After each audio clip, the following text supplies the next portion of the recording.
dia, pessoal. Estamos agora, obrigado, Fernanda, na nossa quinta mesa do primeiro Pluralidades Poéticas. Novamente, a gente tem a agradecer à professora Daiane, do Centro Cultural, que acolheu a nossa proposta enquanto aluno de pós-graduação, para poder trabalhar com um recorte temático desse, de uma poesia de 1950 até a contemporaneidade, com o objetivo de difundir e fazer conhecer novas poéticas, ou novos autores, ou então revisões de alguns autores que já são conhecidos. Nessa mesa que a gente tem agora, que foi intitulada por nós como Jogos da Palavra Poética, nós teremos a apresentação da Ana Luísa Rigueto da Silva, da UFRJ, sob o título de Jogo Perigoso, Procedimento Erótico, e Natasha Félix e Adília Lopes. Como vasculhar o contemporâneo, alguns pontos, a partir do Parque das Ruínas, de Marília Garcia, é o trabalho do Gabriel Fernandes de Miranda, da Federal Fluminense, e a ruína como imagem do tempo, uma interpretação de Parque das Ruínas, também de Marília Garcia, será o trabalho do Vinícius de Oliveira Prado, que é aluno da USP. Vamos seguir essa mesma ordem de apresentação, e neste exato momento eu já passo a palavra à Ana Luísa, que dispõe de 20 minutos para apresentar o trabalho conosco. Tenhamos todos uma boa mesa.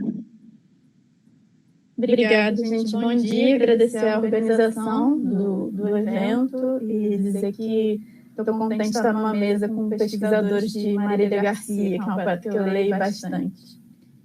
Eu trouxe uma leitura para apresentar. Meu nome é Ana Luísa, eu estou no programa de pós-graduação, Ciência da Literatura, e eu pesquiso o erotismo nas poetas Natasha Félix e Adília Lopes. Bom, vamos começar. Eu queria começar delimitando os objetos que eu analiso nessa comunicação. 2 poemas. O poema Um Jogo Perigoso, de Natasha Félix, que está no seu livro de estreia, Use o Alicate Agora, publicado em 2018 pelas edições Macondo. E o poema As Rosas com Bolores, de Adília Lopes, presente, diga-se de passagem, também na publicação de estreia da autora, o livro Um Jogo Bastante Perigoso, publicado em Portugal no ano de 1985 e no Brasil em 2018, pela editora Moinhos. 2 livros recentes na cena de poesia contemporânea brasileira. Esses poemas servirão para exemplificar como, na minha pesquisa, procuro colocar em situação vocabulário e procedimentos caros a essas 2 poetas, passando pelo jogo e pelo erotismo. A título de contextualização, é útil dizer que Adília Lopes se filia à ampla tradição da literatura escrita em língua portuguesa, recorrendo ostensivamente ao procedimento de citação ao cânone literário, por exemplo, ainda que não o endossando eticamente. Enquanto Natasha Félix tem presença marcada na produção afrodiaspórica da língua e reivindica uma escrita que tange o corpo e a experiência. Esse tensionamento, feito entre 2 poéticas radicadas em universos à primeira vista distantes, me parece, já configura um procedimento erótico em si. Já que, como escreve Bataille em O Erotismo, abre aspas, o que está em jogo no erotismo é sempre uma dissolução das formas constituídas. Digo, a dissolução dessas formas de vida social regular que fundam a ordem descontínua das individualidades definidas que nós somos. Fecha aspas. Mas, além desse procedimento de pesquisa, digamos, cada uma dessas poéticas recorre ao uso do erótico de alguma maneira, e isso acontece não exatamente por uma exploração temática direta ou óbvia, mas, ao contrário, através de um aparente distanciamento do erótico, muitas vezes. Além do erotismo, tomo o jogo como uma ponte entre essas 2 poéticas. Um elemento comum e que torna possível fazer esse tensionamento, já que o termo jogo, além de ser um substantivo central dos títulos do livro de Adília e do poema de Natasha, que irei analisar, é também um elemento de coesão e cede estrutura ou recursos para pensar a realização dos trabalhos com linguagem, aqui delimitados. Como caracteriza Roger Caillois, os jogos são de múltiplo tipo, podem ser de azar, de divertimento, de construção, ao ar livre, entre outros. E, geralmente, o jogo contribui para uma atmosfera de descontração ou divertimento. Evoca as ideias de risco, facilidade e habilidade, e também a ausência de grandes implicações e impactos na vida real. O jogo também pode ser caracterizado como uma totalidade temporária e autônoma, ou seja, é movido por um conjunto arbitrário de regras que o coloquem em funcionamento por si mesmo. Combinando restrições e mobilidade, o jogo evoca as ideias de limites, liberdade e invenção. Sendo o jogo tomado por sua gratuidade, ou seja, ele acontece porque acontece, sem grandes motivações exteriores. Além de sua perspectiva de sempre poder ser recomeçado do zero, a única coisa capaz de impor as suas regras aos jogadores, ou seja, o que faz o jogo ser respeitado, é unicamente a vontade que cada jogador tem de jogar. Com o jogo erótico ou amoroso, não é diferente. Enfim, vejamos o poema de Natasha Felix, Um Jogo Perigoso, que leio agora integralmente. 1. Lídia espreme espinhas no elevador. É rainha de copas, degola cabeças. Inclina 45 graus à esquerda, isso facilita. Aproxima o corpo, violenta o corpo, isso facilita. 2. J olha para Lídia como não olha para mim. Lídia olha para J como olha o gato empalado na avenida. J pensa, Lídia até que bonita, esforçadamente bonita. Lídia deixa de olhar J e passa a olhar os calos das próprias mãos. Eu olho J, como J não olha Lídia. Não posso olhar Lídia como olho J, jamais.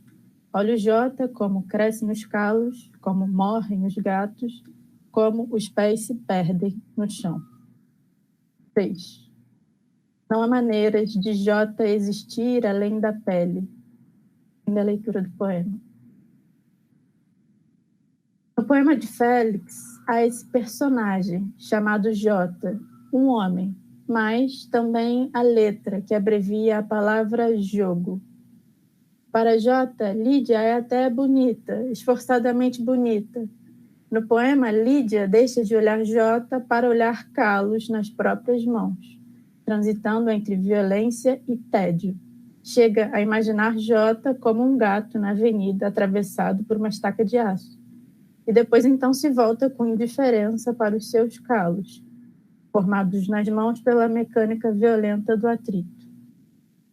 Sem corresponder ao olhar de J, Lídia recusa o movimento erótico, e J fixa nela, objeto a ser consumido, seu narcisismo. Evidencia-se então a ausência do desejo.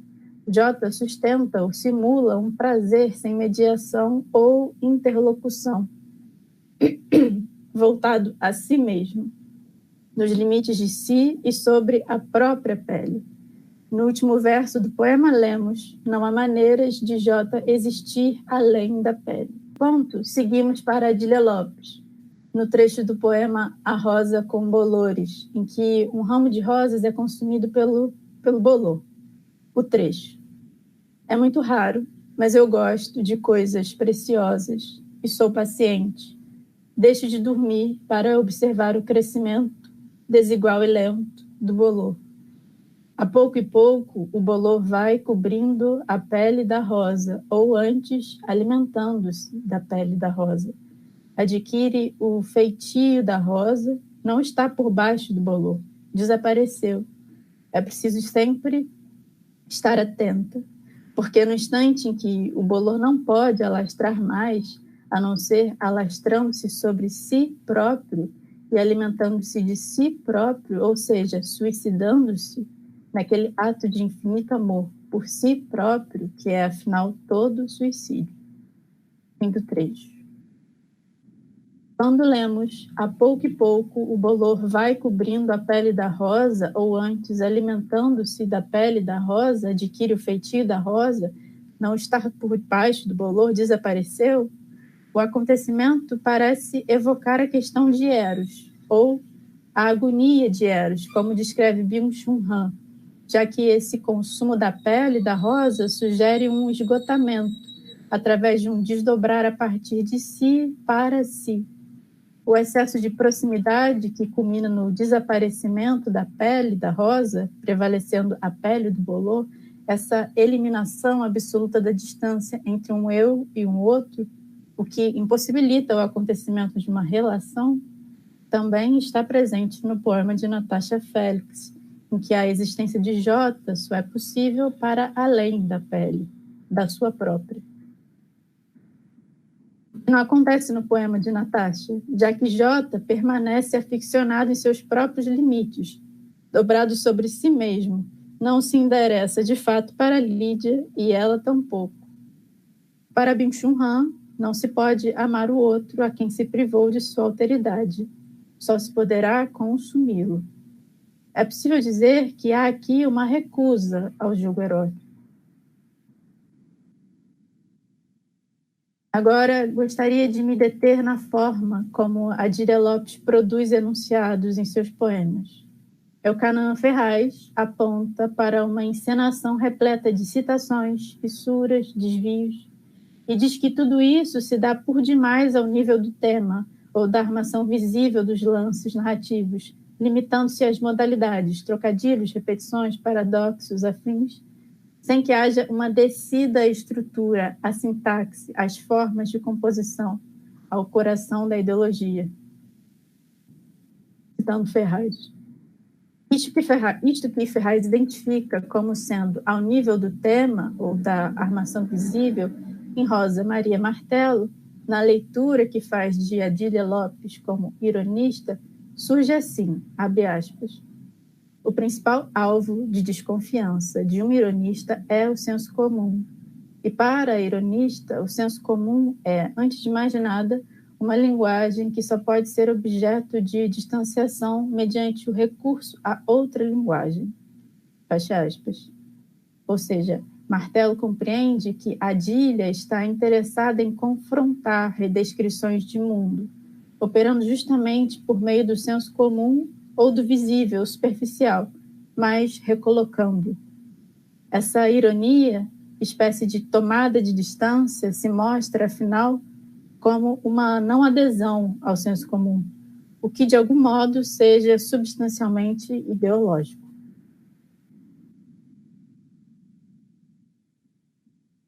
Retomando Natasha Felix, destaco aqui o ensaio de Thaís Bravo, publicado na revista online Totem e Pagu, intitulado O Tesão como Estratégia de Guerra, um possível mapa para a poesia, de Natasha Felix.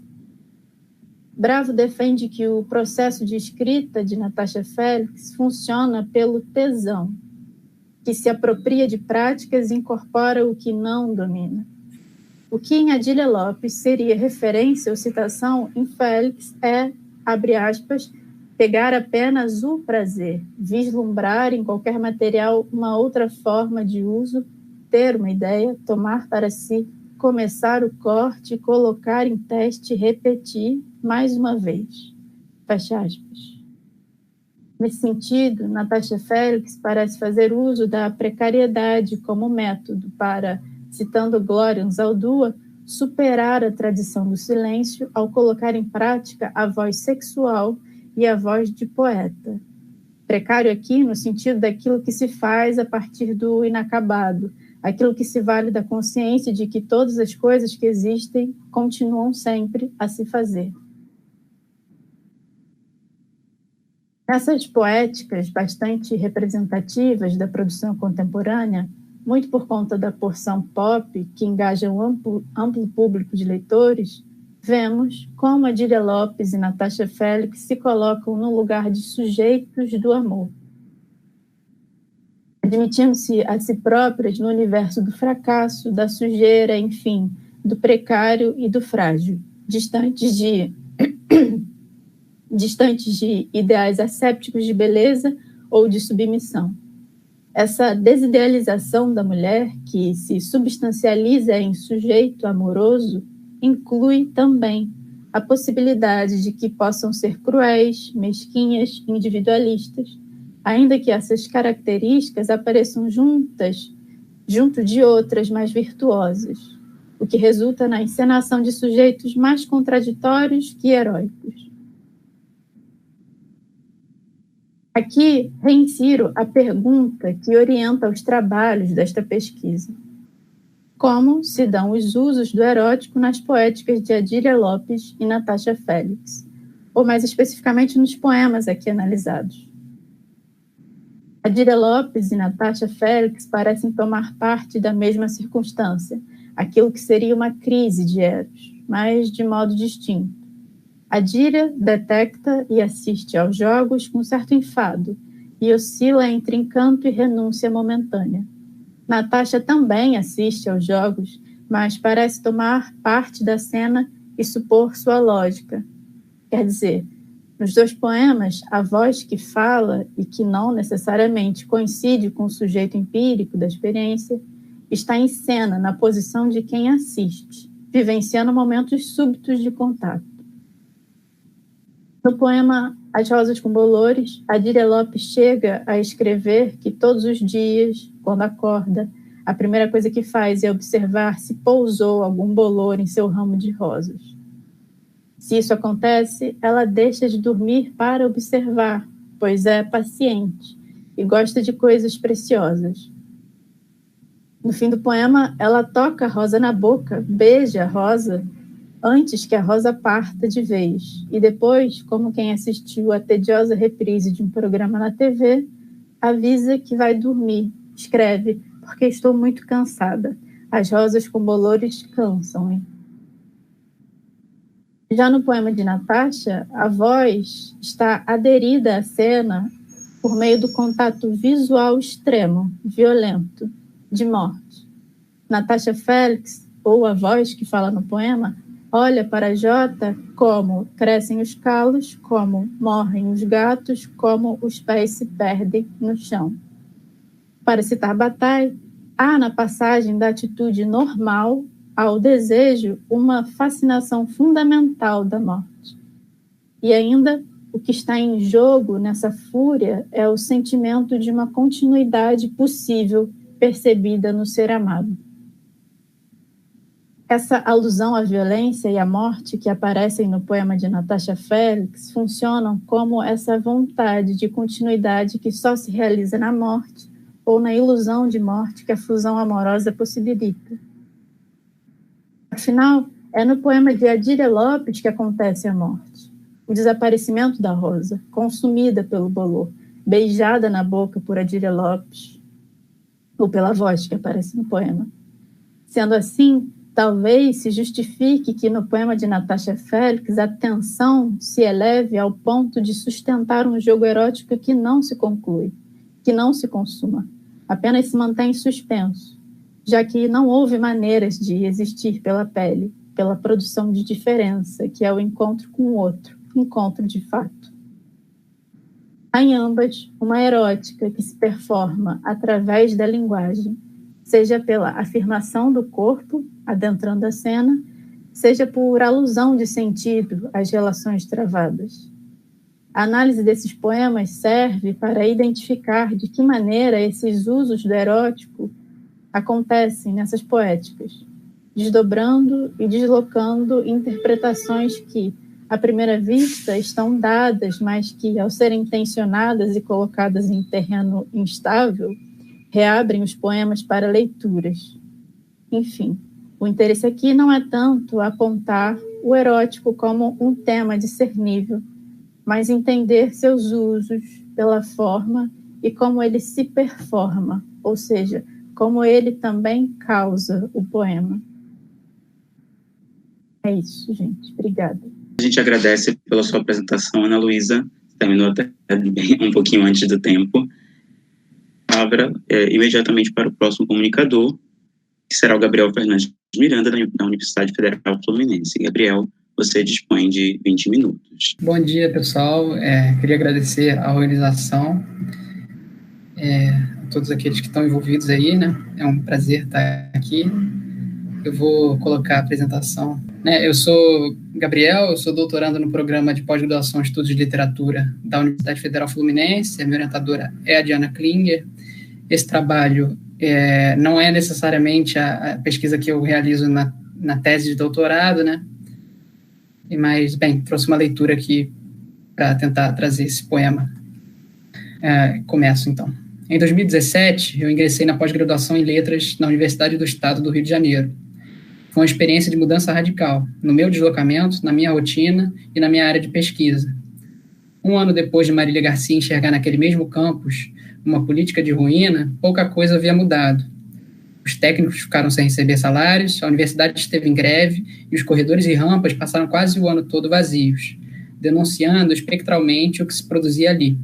Então, algo se desenhava. Eu pensava muito na ideia de ruína, pensava muito no vazio que tornava a UERJ um lugar estranho, porque calmo e porque incerto. A perplexidade diante do presente parecia a regra daqueles tempos, como parece ainda hoje. Assim, ao ler a primeira parte do Parque das Ruínas, me senti tocado pelo compartilhamento dessa experiência da qual escreve Marília Garcia. Não só a experiência de estar diante de uma deliberada produção de ruínas no âmbito da universidade, mas, sobretudo, pela consciência de uma atmosfera arruinada no país Brasil e no continente latino-americano. Seus versos pareciam indicar para um sentimento mais generalizado em relação ao mundo. Essa imagem que está aqui na tela, né? Naquele momento, no Parque das Ruínas, percebi que temos falado muito essa palavra ultimamente. Ruína. Não só na UERJ ou no Rio, mas em todo canto. Não sabemos o que fazer quando tudo parece a ponto de desabar. Definir ruína. Os espaços entre palavras e o uso da disposição gráfica no poema promovem um ritmo de lentidão que parece conferir a certos termos, como a ruína, um peso ou uma energia que os afasta das outras palavras, contribuindo assim para uma leitura melancólica dessa visão do presente.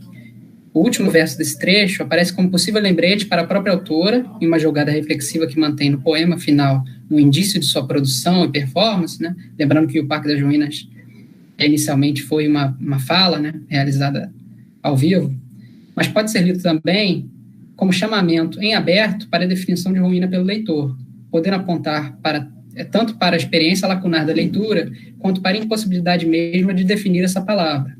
Em qualquer das possibilidades, queda evidente que a ruína aparece ali como termo-chave para o entendimento do momento presente, ou seja, como signo daquilo que temos chamado de contemporâneo.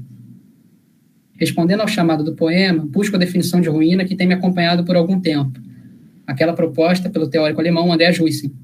Diz ele, né? Na ruína, a história parece espacializada e o espaço construído temporalizado. O imaginário de ruínas é central para qualquer teoria da modernidade que queira ser mais do que o triunfalismo do progresso. O imaginário moderno das ruínas permanece consciente do lado negro da modernidade. Ele articula o pesadelo do iluminismo de que toda a história possa, por fim, ser dominada pela natureza. A ruína é, então, o elemento central do moderno e da modernidade, carregando consigo o temor profundo do fracasso das intervenções humanas na história. Mas Huyssen vê algo distinto nas ruínas deixadas pela própria modernidade, aquelas de um passado industrial e da promessa de um radical e infinito desenvolvimento que as acompanham. Para o crítico alemão, a nostalgia por essas ruínas, porque elas carregam em si justamente a profecia de um futuro alternativo.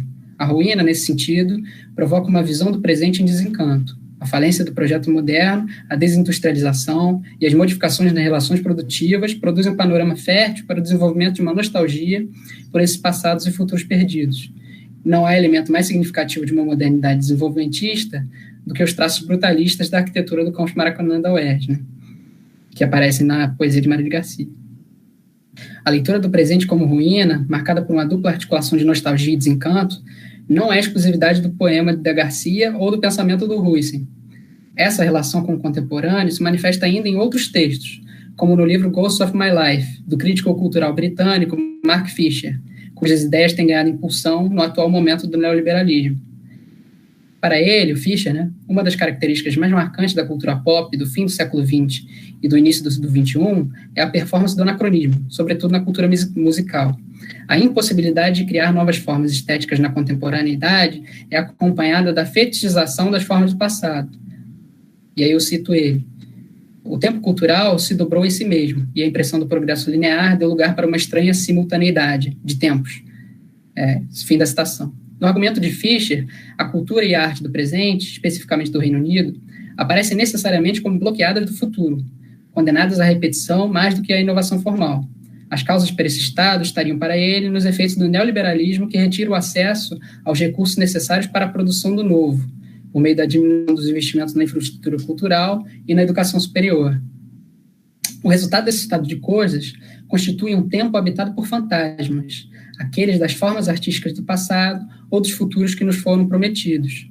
Daí a centralidade dada por Fischer ao termo ontology, a tradução do ontologie, original do francês e de origem derridiana, daquele livro Espectros de Marx, como mais uma palavra para caracterização da cultura contemporânea. A conceptualização de ontology tem duas dimensões, segundo Fischer. Ela lida com aquilo que já foi e ainda permanece como agente do presente, e aquilo que ainda não ocorreu, mas que continua a funcionar como virtualidade que age no mundo.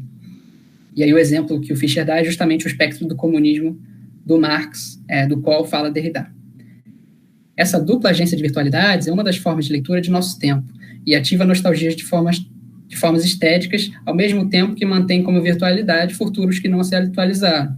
E aí eu cito Fischer mais uma vez.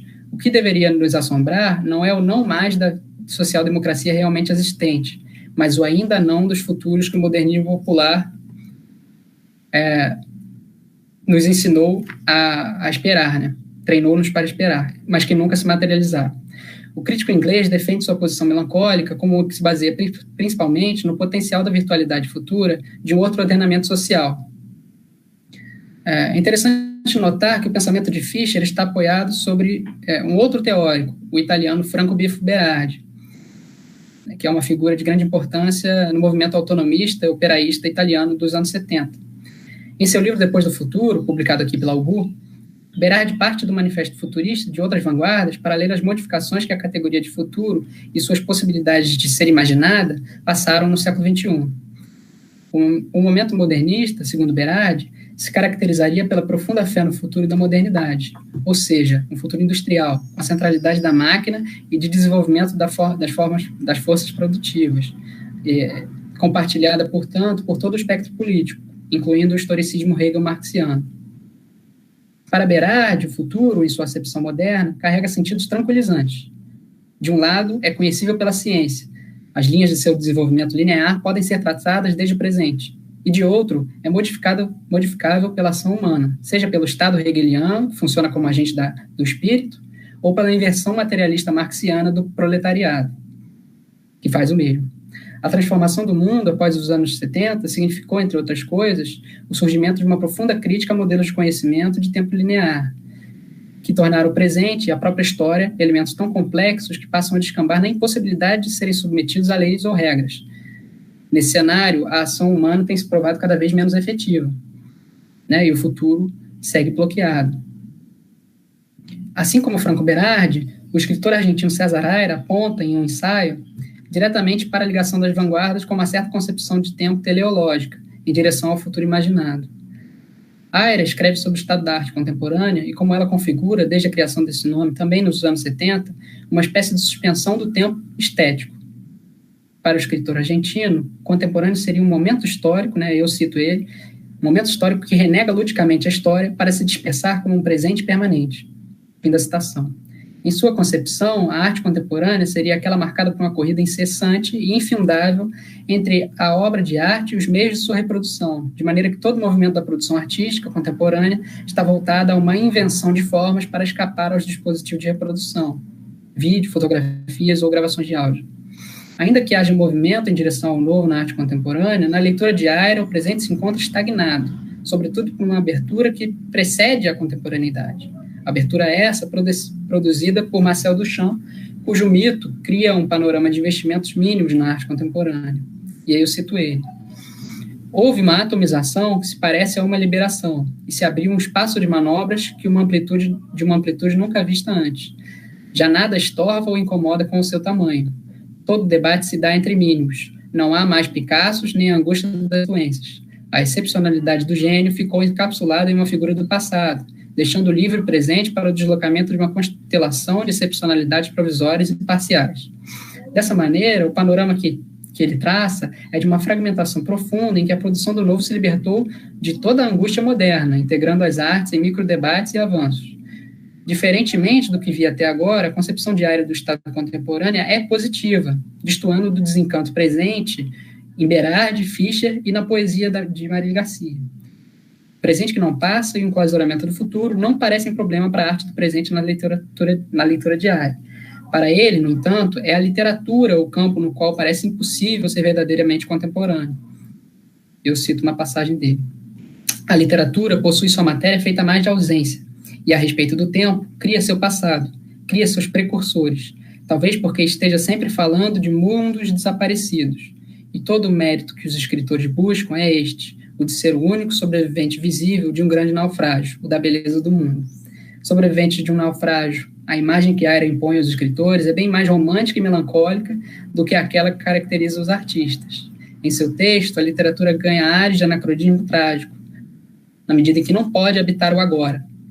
Para Aira, a literatura só resta o desejo de ser como a arte contemporânea, sobretudo em relação à liberação das experimentações mínimas que a caracterizam e que poderiam sintetizar os próprios escritos ficcionais do César Aira. A indecisão de Aira me lembra da caracterização de seu conterrâneo Reinaldo Ladaga, teórico argentino, quanto ao momento contemporâneo das letras latino-americanas. Para ele, há uma modificação que traz a confluência de uma dinâmica depressiva, do fim da cultura letrada moderna, e de uma outra dinâmica euforizante, que surge diante das possibilidades emergentes dessas mudanças. A posição de Ladaga, de maneira geral, caracteriza-se por uma preocupação evidente com as mudanças e novidades da literatura e das artes no presente. Ladaga, contudo, parece determinado ao argumento, distinto de Fischer, Berardi e talvez Aira, de que o novo é de fato possível na configuração contemporânea das artes. Algo dessa tentativa de instituir o novo aparece também na poesia de Parque das Ruínas, que retira do termo infraordinário, criado por Georges Perec, o germe de uma tentativa formal de dar conta da espessa constituição do cotidiano, que descamba para versos que refletem diretamente sobre a configuração do tempo. E aí eu cito o poema. Quando nos referimos espacialmente ao passado, dizemos que ele está situado atrás e podemos apontar para trás, indicando o que passou. O futuro, ao contrário, fica para frente. O porvir é algo que nos leva adiante. Existe uma língua de uma tribo andina, os Amarais, na qual essa lógica se inverte. O passado fica diante de nós, à nossa frente. Afinal, podemos ver o que já aconteceu. E o futuro, ainda desconhecido, fica atrás, às nossas costas, pois não o vemos. Esses versos são acompanhados no livro de uma reprodução do Anjo de Paul Klee, a famosa figura que inspira o anjo da história benjaminiana, e retoma uma cosmogonia nativa da América Latina para pensar o futuro como imprevisível, né? E se opõe, portanto, ao futuro conhecível e modificável da modernidade. Não me parece incidental que, alinhado ao termo infraordinário, essa visão do tempo esteja prenhe daquele bloqueio da singularidade do acontecimento diagnosticada pelos outros autores que falamos até aqui. O presente aparece na poesia de Marília Garcia como o único tempo a ser habitado, ainda que sua complexidade, densidade e opacidade pareçam entraves para que seja escrito ou pensável. É significativo ainda que as páginas que se seguem em Parque das Ruínas, no segundo poema que configura o livro, né, girem em torno da ideia de teste, de ensaio, que já havia aparecido no livro Um Teste de Resistores, da mesma poeta, publicado em 2006. A indefinição que permite o ensaio como método e a tentativa de testar o mundo e a poesia se ligam diretamente a uma forma de lidar com o presente, que o vê como categoria eminentemente enevoada, incerta e complexa. A questão que parece permear o livro de Marília Garcia tem a ver com um questionamento profundo de como habitar, escrever e ler o presente, e que parece indicar para uma literatura que se quer profundamente contemporânea, no sentido de um compartilhamento desse tempo, o agora. Essa pulsão de estar presente em seu tempo aparece de forma ainda mais direta na última página do livro. Expressão gráfica a imagens e textos que ligam a publicação diretamente ao presente imediato do Brasil. Essa imagem aqui, a página final. A menção ao incêndio do Museu Nacional aparece não só como espécie de marco de memória, mas funciona também como indício do presente de publicação do livro.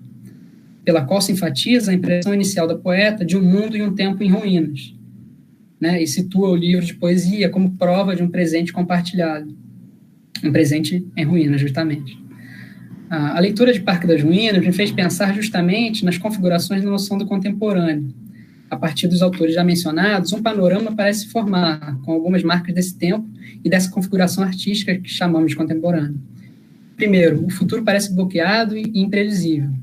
Segundo, o passado e os futuros que até então foram imaginados aparecem em formas fantasmagóricas das mais diversas maneiras. Terceiro, o presente está marcado por complexidades infindáveis e um sentido expandido que o torna tão ilegível quanto inescapável. Diante dessas convergências, talvez seja produtivo recuperar a discussão acerca do termo contemporâneo feita pelo teórico francês Lionel Ruffel.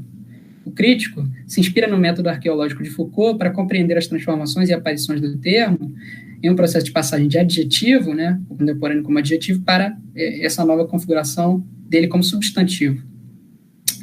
Após uma análise das múltiplas formas de concepção do nome contemporâneo, Ruffel define-o desde o prefixo cum, e pensa-o tanto em termos de um estar no tempo juntos, forma de pensar o presente que supõe tanto um companheirismo quanto uma cotemporalidade, supondo, portanto, a convivência no presente de múltiplos tempos. Partindo do regime de historicidade que François Hartog chama de presentismo, Ruffel dá pistas de como seu entendimento do contemporâneo pode dialogar com as linhas que tracei anteriormente, em que ele seria, eu cito, a experiência contemporânea de um presente perpétuo, inacessível e praticamente imóvel, que busca, contra todas as forças em contrário, produzir seu próprio tempo histórico para si mesmo. A leitura de Ruffel permite pensar para além da já clássica noção oposicional do contemporâneo de George Agamben, naquele ensaio O que é o Contemporâneo, na qual ser contemporâneo é uma forma de enxergar no presente as trevas de seu tempo. O Ruffel, a partir da leitura de Emmanuel Pierre, coloca o contemporâneo em termos bastante distintos. E ele diz, vemos que ser com o tempo, ser camarada do tempo, é seguir a corrente, ocupá-la, habitá-la, para então reconfigurá-la e fazê-la ver. Estar nesse tempo é, então, procurar mergulhar nele mais do que ativar um anacronismo ou um distanciamento. É estar presente na inteireza do agora. Que outra frase poderia resumir a atuação da poesia de Marília Garcia, a não ser essa mesma? A pulsão de habitar... me perdi, gente, desculpa. A pulsão de habitar o presente, que se mostra em Parque das Ruínas, está ligada diretamente a uma compreensão da necessidade de ocupar a corrente desse tempo e desta temporalidade, ainda que não seja possível reconfigurá-la, como deixa evidente a evocação da cosmologia Aymara. Para Ruffel, a questão do contemporâneo se mantém aberta. Está caracterizada por uma multiplicidade que não só se apresenta no campo do discurso, que circula pela esfera pública, mas também numa infinitude de tempos distintos que convivem nesse mesmo tempo. Em outro texto, presente no livro Dicionário do Contemporâneo, escrito por diversos autores, críticos e teóricos latino-americanos, essa multiplicidade de tempos também aparece como uma tensão própria das práticas artísticas do presente. E está aqui a citação. O movimento ambivalente de distanciamento e adesão ao presente explica a existência na contemporaneidade de um movimento que pode ser considerado essencialmente temporal, do presente com o passado e o futuro como camadas heterogêneas que se misturam na simultaneidade de elementos heterocrônicos.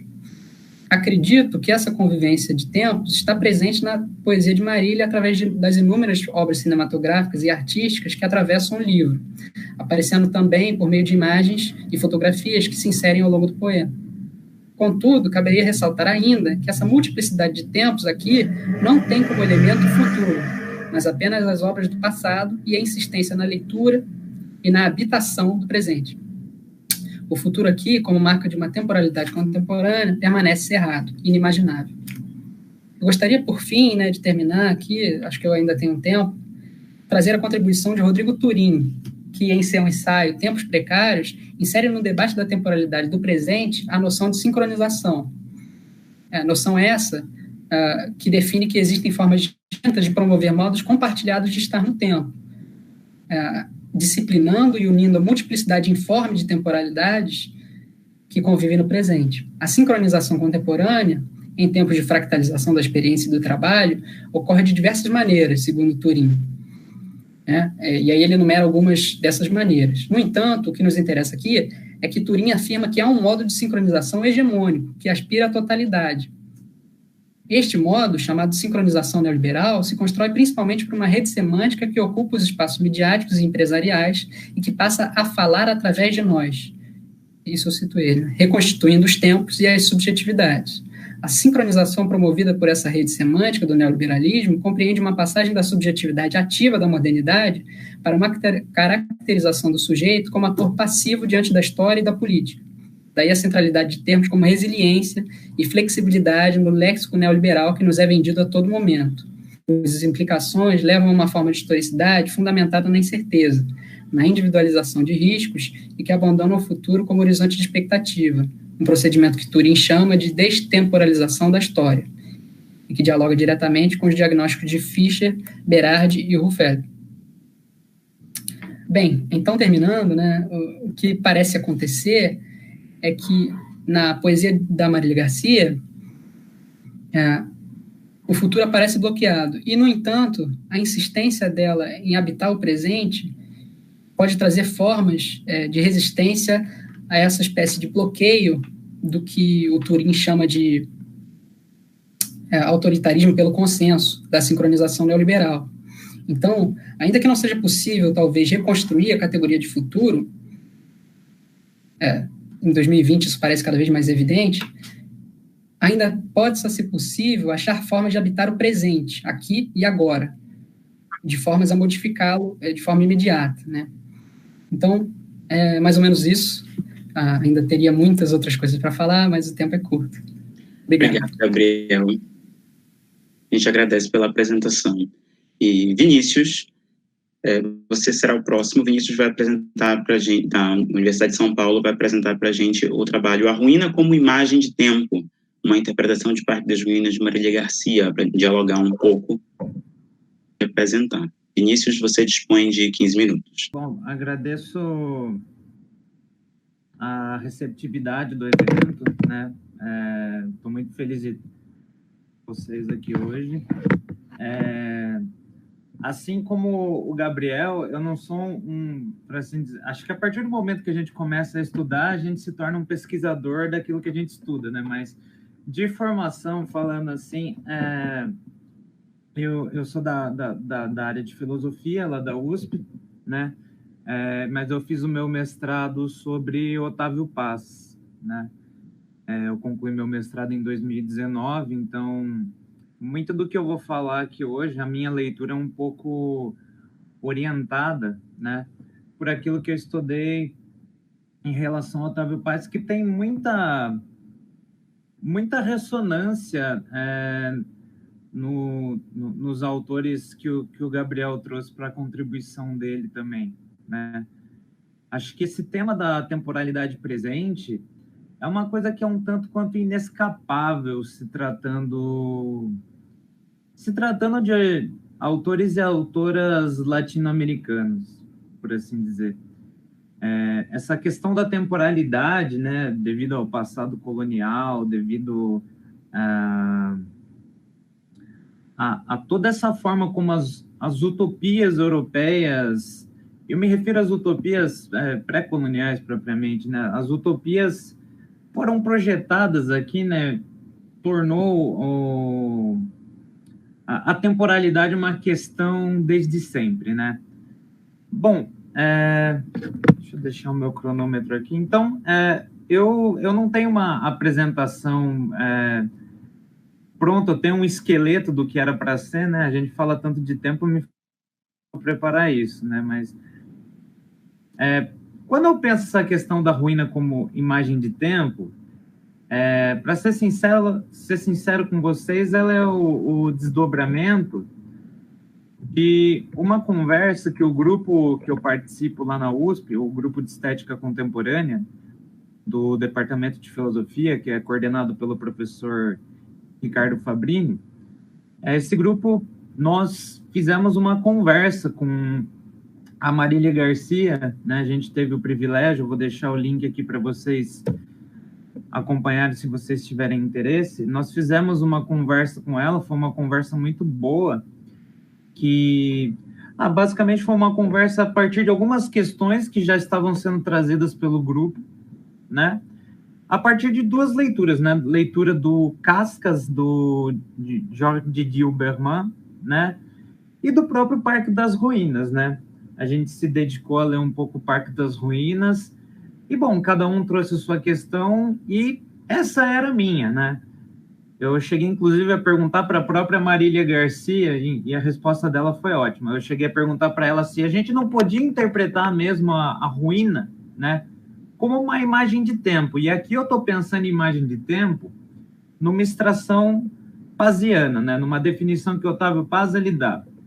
Otávio Paz ele vai dizer em várias obras, o Arco e a Lira, Os Filhos do Barro, né, que a imagem de tempo, de certa forma, ela é aquilo que rege as transformações que ocorrem na sociedade, ela é aquilo que, de certa forma, move as rupturas que ocorrem no interior da arte, que ocorrem no interior da política, né? E o Otávio Paz, ele faz isso pensando, sobretudo, a própria história mexicana, né? Daí eu perguntei, bom, por que não pensar isso em relação ao Brasil? Ao Brasil, ainda que o Parque das Ruínas da Marília não se detenha em um único lugar, né? Porque ora ela está no Rio de Janeiro, ora ela está em Paris, né? Para mim, essa questão está lá presente. Eu perguntei para a Marília, então, né? A ruína ela pode ser interpretada como uma imagem de tempo, né? Nesse sentido de algo que rege, nesse sentido de algo que move a transformação da sociedade.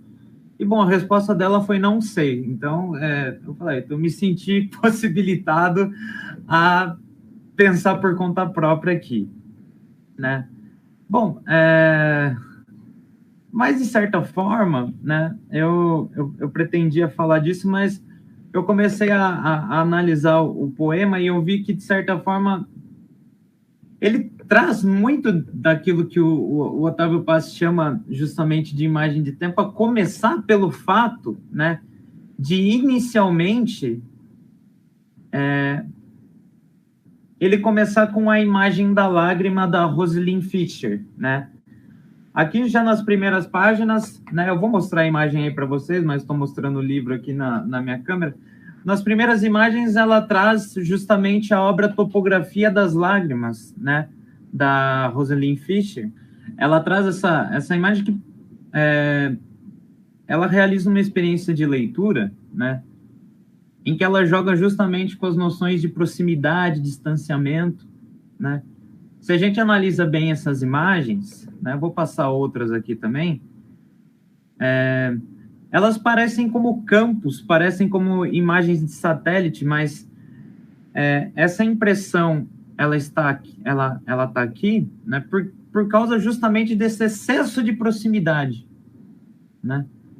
Esse excesso de proximidade. E ela traz já no início do poema, ela já traz uma noção muito importante.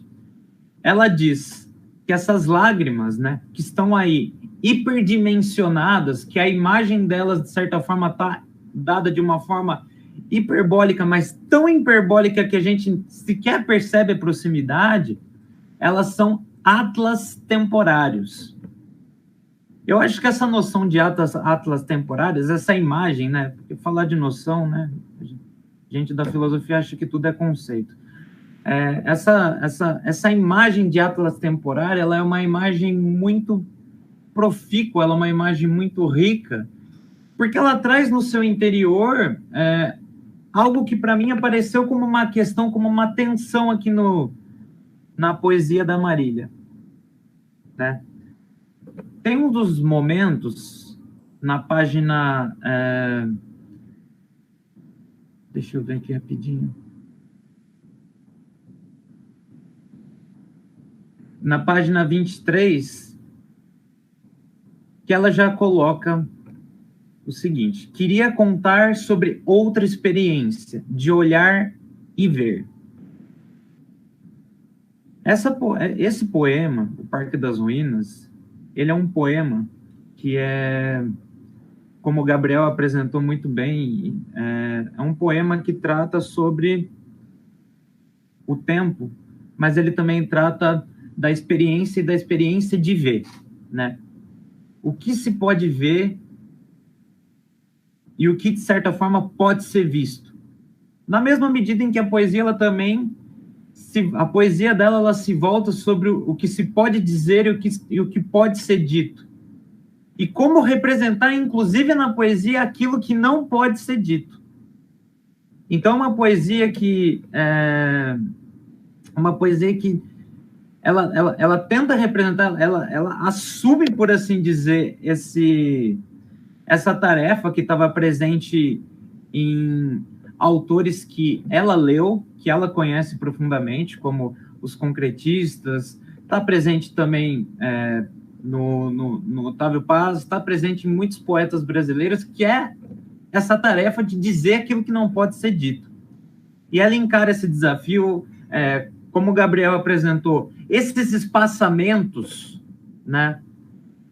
Essas páginas em branco, né? Que os concretistas, de certa forma, trouxeram e apropriaram muito bem também do Mallarmé, né? Eles não indicam também apenas o tom melancólico, o tom... isso está presente com certeza, o tom melancólico, o tom de lentidão da leitura, mas em alguns momentos eles também indicam um certo espanto. Eles indicam um certo assombro, né? Um certo assombro que é gerado, muitas vezes, por essa noção que ela retoma do Georges Perec de infraordinário, né? Na página 26, ela também diz: é possível ver este lugar? Não queria ver algo além, mas o próprio lugar. Talvez, com a foto, pudesse recortar um instante, um fotograma. Porque o que a Marília vai fazer? Ela, na estadia dela em Paris, né, que ela fica lá em 2015, ela pretende fazer uma espécie de exercício diário, que é fotografar sempre o mesmo local no mesmo horário, né?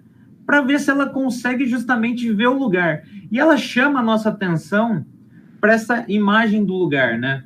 O que seria, pois, o lugar? O lugar, pensando assim, com a ajuda da tradição filosófica, ele seria aqui, ele seria uma espécie de noção, uma espécie de ideia que seria apenas explicável pela categoria kantiana de espaço? Não me parece o caso, né?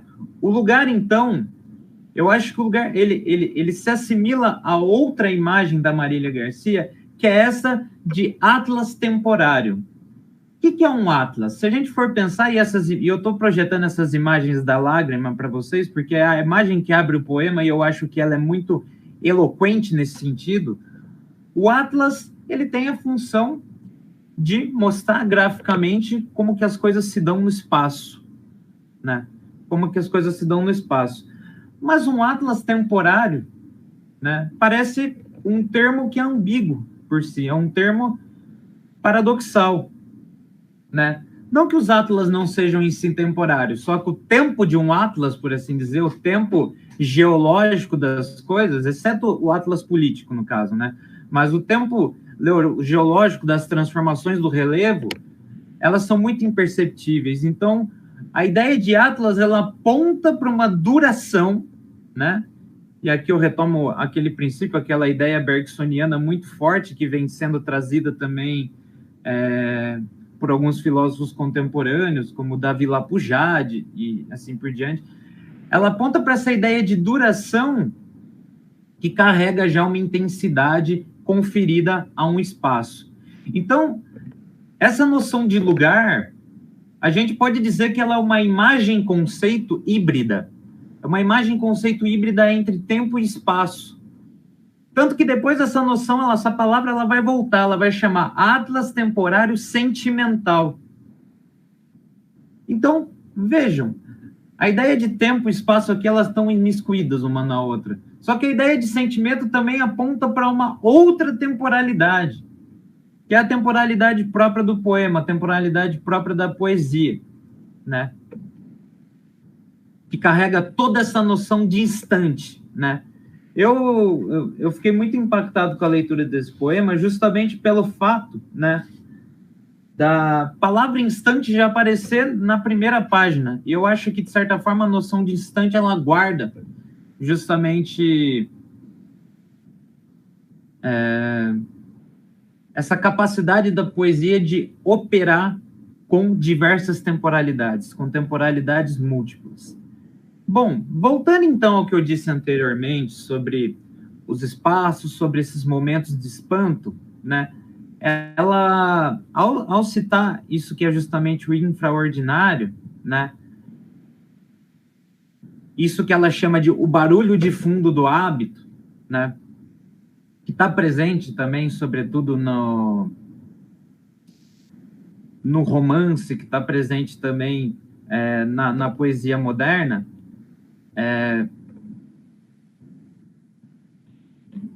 Ela cita na página 28, né,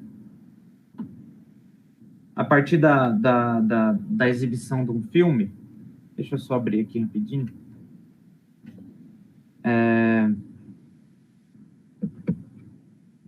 Ela diz o seguinte, ela relata a seguinte cena.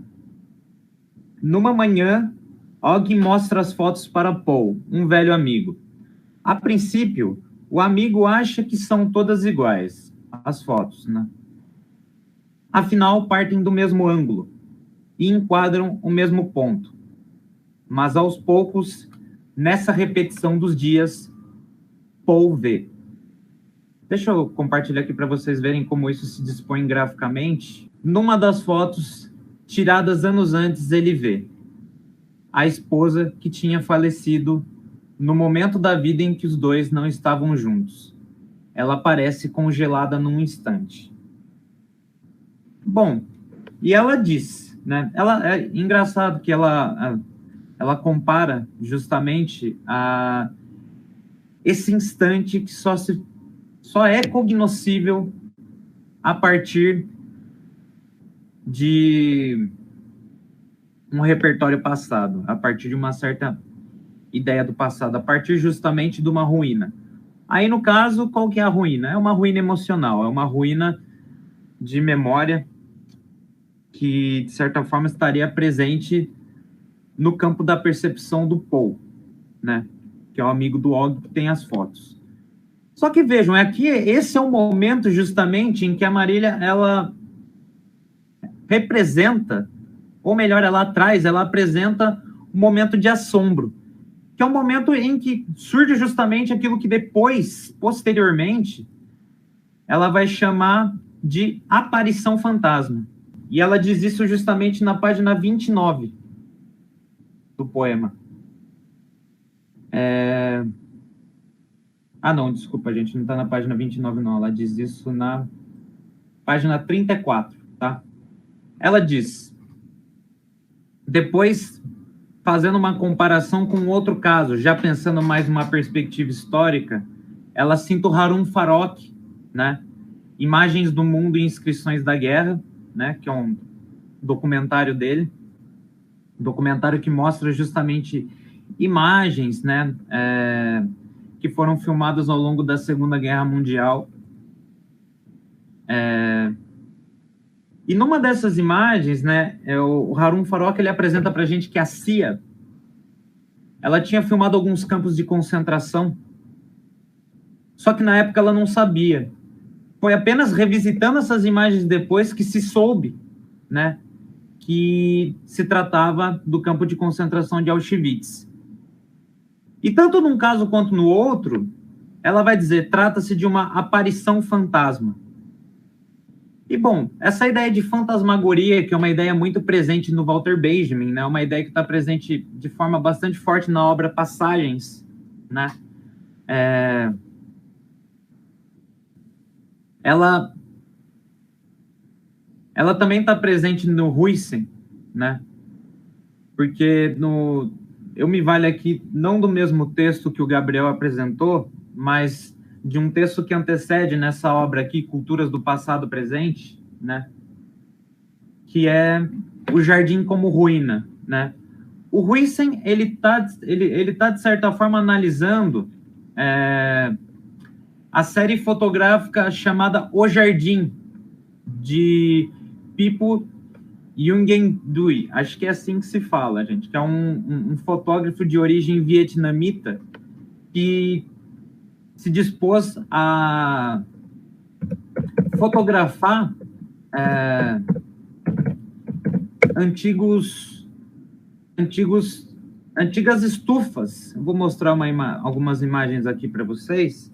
Antigas estufas nos Estados Unidos que acabaram abandonadas pelo processo de desindustrialização. E, bom, nós, enquanto brasileiros, entendemos bem também o que é desindustrialização, né? Que praticamente foram abandonadas e provocaram espécies de ruínas modernas, né? Eu vou compartilhar algumas imagens do Pipo com vocês. Deixa eu só fechar aqui da Roselin, senão eu vou confundir. O que o Huijsen fala sobre essas imagens, né? O Huijsen, ele diz: restos do mundo tecnológico, como um enorme ventilador pendurado no teto ou a carcaça de um automóvel abandonado, marcam a própria natureza como ruína.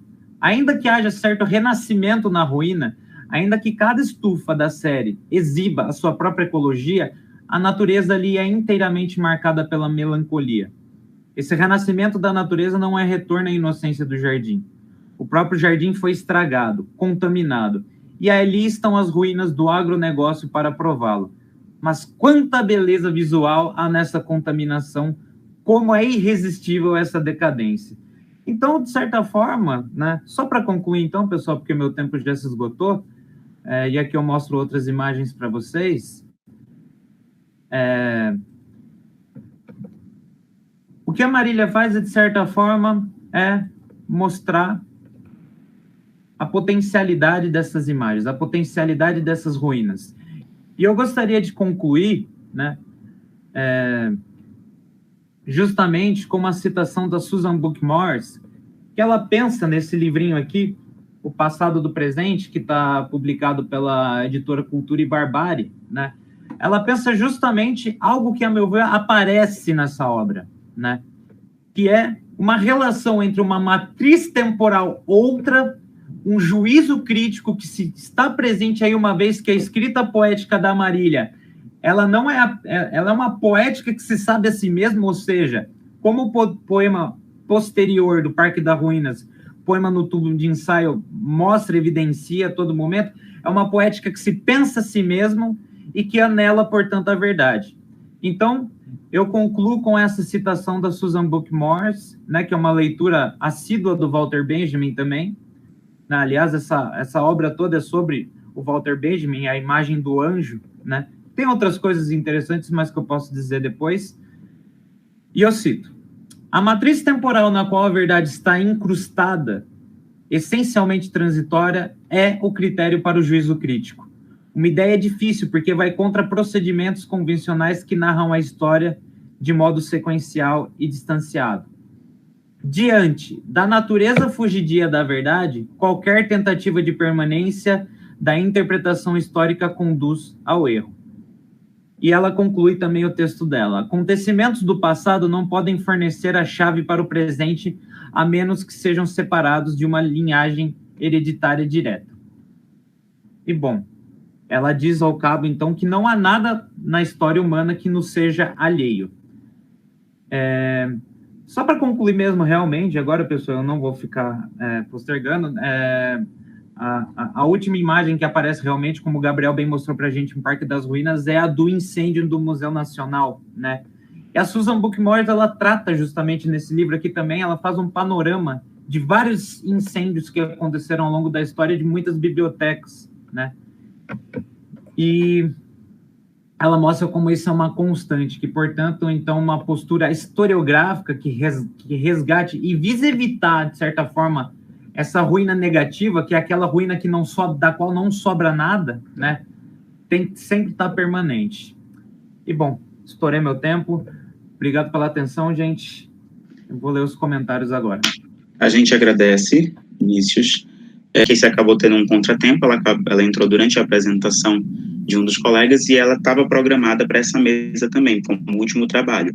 A radicalidade em Paulo Leminski, da Casey, acho que é isso, Carvelli, da Unesp. Você dispõe de 20 minutos para a apresentação, tudo bem? Perfeito. Boa apresentação. Obrigada. Sou Casey Carvelli, doutoranda em letras do programa de pós-graduação da Unesp de Assis. Minha exposição pretende introduzir o tópico intitulado A Radicalidade em Paulo Leminski. Esse tópico se mostrou latente a partir das hipóteses levantadas no projeto de doutorado em andamento e também das análises feitas até o momento. O projeto em andamento tem como hipótese geral a presença de um método crítico nos ensaios de Paulo Leminski. Para uma melhor organização metodológica, foi realizado um recorte temático dos 6 eixos críticos identificados nos ensaios de Paulo Leminski. Destes 6 eixos, foi extraído um deles. Foi ainda ampliada a lente de análise, focalizando um único assunto, a fim de maximizar a observação, tal como no método microscópico. O eixo extraído dos ensaios de Paulo Leminski é aquele voltado à reflexão crítica sobre a própria poesia e suas categorias. O assunto ampliado deste eixo é o que versa sobre a língua como um problema crítico. Na análise empreendida, foi identificada uma espécie de dialética da recusa e exaltação da língua portuguesa, entendida ora como o exílio do pensamento, ora como um espaço de liberdade e movimentação via poesia. Para isso, analisarei 2 textos que integram a obra Anseios Crípticos, Anseios Teóricos, Peripécias de um investigador no Torvelinho das Ideias, de 86. Trata-se do ensaio intitulado 3 Línguas e do poema intitulado Invernáculo. No ensaio 3 Línguas, temos, como o próprio título indica, a discussão a respeito de 3 línguas distintas. São elas o latim, entendida como uma linguagem técnica, matemática, uma língua categoria, a língua dos sofistas, por exemplo. O inglês, entendida como a língua do império, a segunda língua de todos nós, uma língua ativa e uma espécie de língua invasora, que só pode encontrar uma atitude de resistência na literatura brasileira feita no melhor português. E, por fim, a língua portuguesa, a última flor do Lácio, entendida como um desastre pelo autor, pelo ensaísta. Sobre essa terceira língua, vejamos o que diz o texto. Embora sejamos 140 milhões a falá-la, o idioma de Camões continua sendo o túmulo do pensamento. Em termos planetários, escrever em português e ficar calado é mais ou menos a mesma coisa. Vejam só o que acontece com o nosso maior prosador, Guimarães Rosa. Traduzidas para o francês, as obras de Rosa, Grande Sertão inclusive, perdem toda a sua aspereza jagunça, suas irregularidades, suas invenções. Rosa parece apenas um bang-bang. Agora, quem quer aprender português? Nem os intelectuais e escritores do boom literário latino-americano recente o conhecem. A língua portuguesa é um desterro, um exílio, um confinamento. Talvez não tenhamos valores literários suficientemente fortes para forçar nos estrangeiros o desejo ou a necessidade de aprender o português. Que autores daqui e da além-mar teriam essa força? Camões, Fernando Pessoa, Machado, Drummond, Oswald, Cabral, Rosa, a poesia concreta? Não sei. Sei que Pound aprendeu português nos anos 20 para ler os Lusíadas, que ele considerava full of sound and fury. E dizem que Erasmo de Roterdã aprendeu português para ler Gil Vicente no original. A palavra mais incrível criada na língua portuguesa em Portugal foi saudade. A mais incrível palavra criada em português no Brasil foi jeito. Nós, brasileiros, temos que dar um jeito de tornar a língua portuguesa mais forte, isto é, capaz de assimilar ataques de corsário ou invasões estrangeiras. Embora a língua portuguesa seja o idioma dos nossos ex-dominadores e colonizadores, é dela que é feita a substância de nossa alma.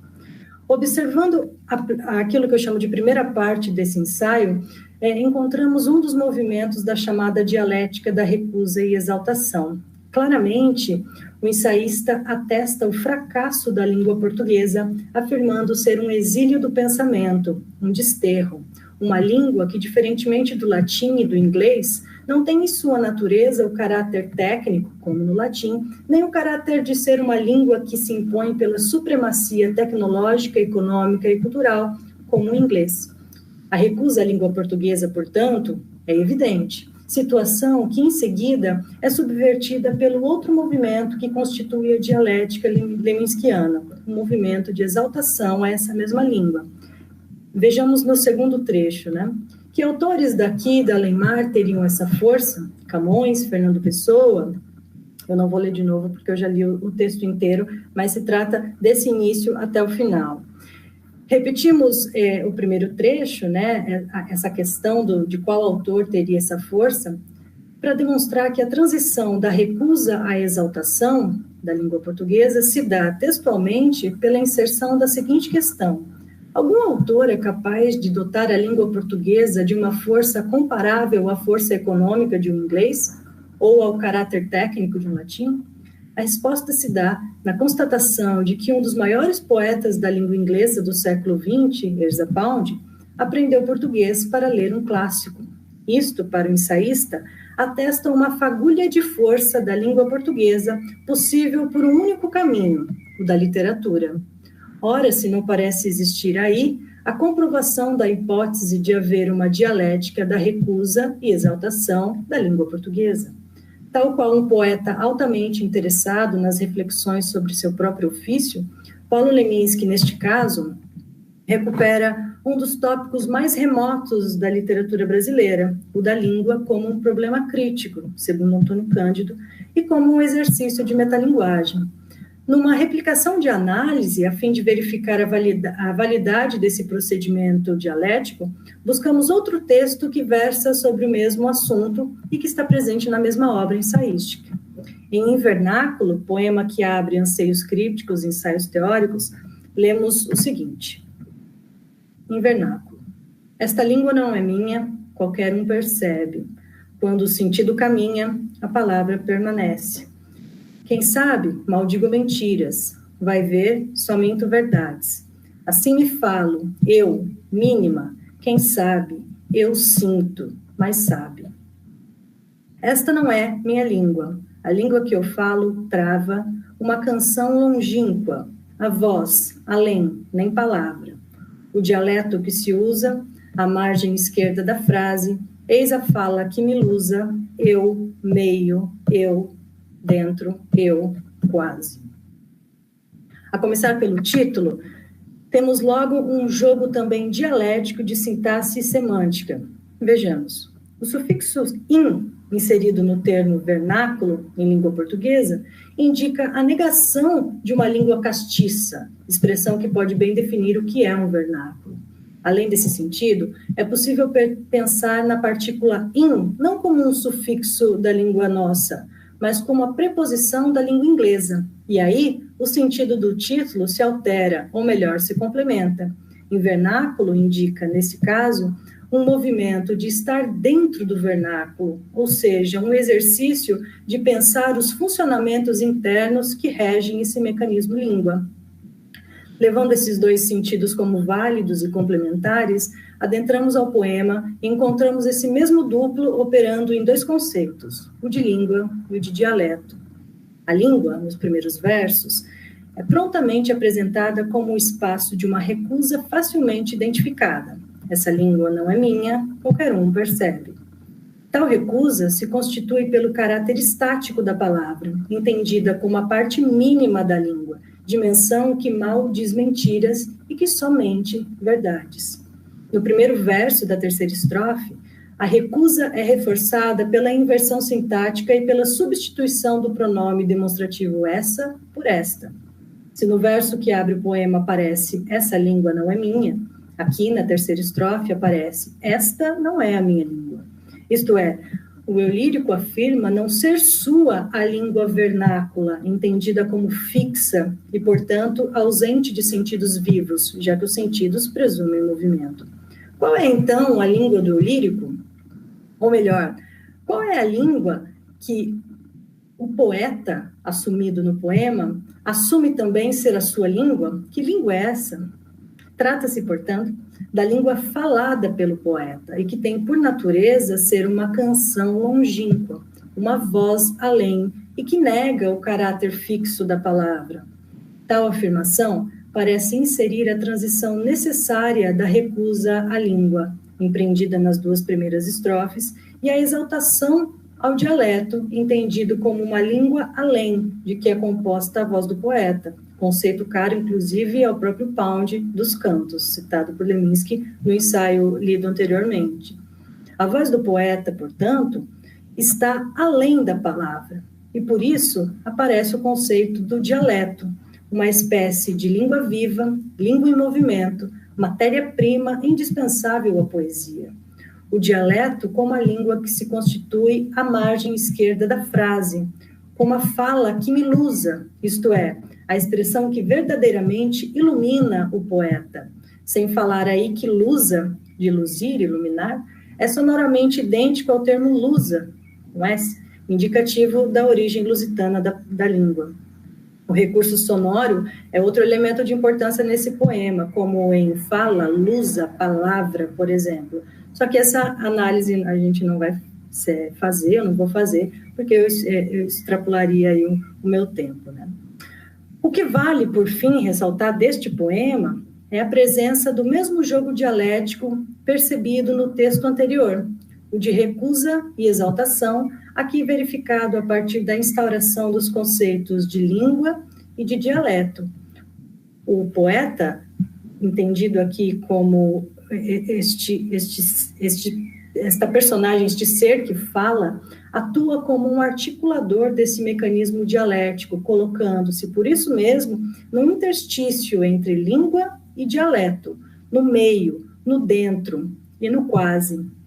Portanto, se no primeiro ensaio o ensaísta assume uma posição de recusa, identificando a língua pelo aquilo que ele tem de mazelas, de fraqueza, neste poema a recusa se dá na concepção histórica de que essa língua da qual ele fala e sobre a qual ele trabalha para fazer o seu ofício, para desenvolver o seu ofício de poeta, esta consciência histórica identifica que essa língua não é necessariamente dele, mas é uma língua que tem um histórico de dominação, um histórico de importação e um histórico muito ligado às questões políticas e de poder simbólico que a língua portuguesa exerce no território brasileiro, que exerceu, ao longo de toda a formação da literatura brasileira, exerceu esse poder de problema crítico a ser debatido.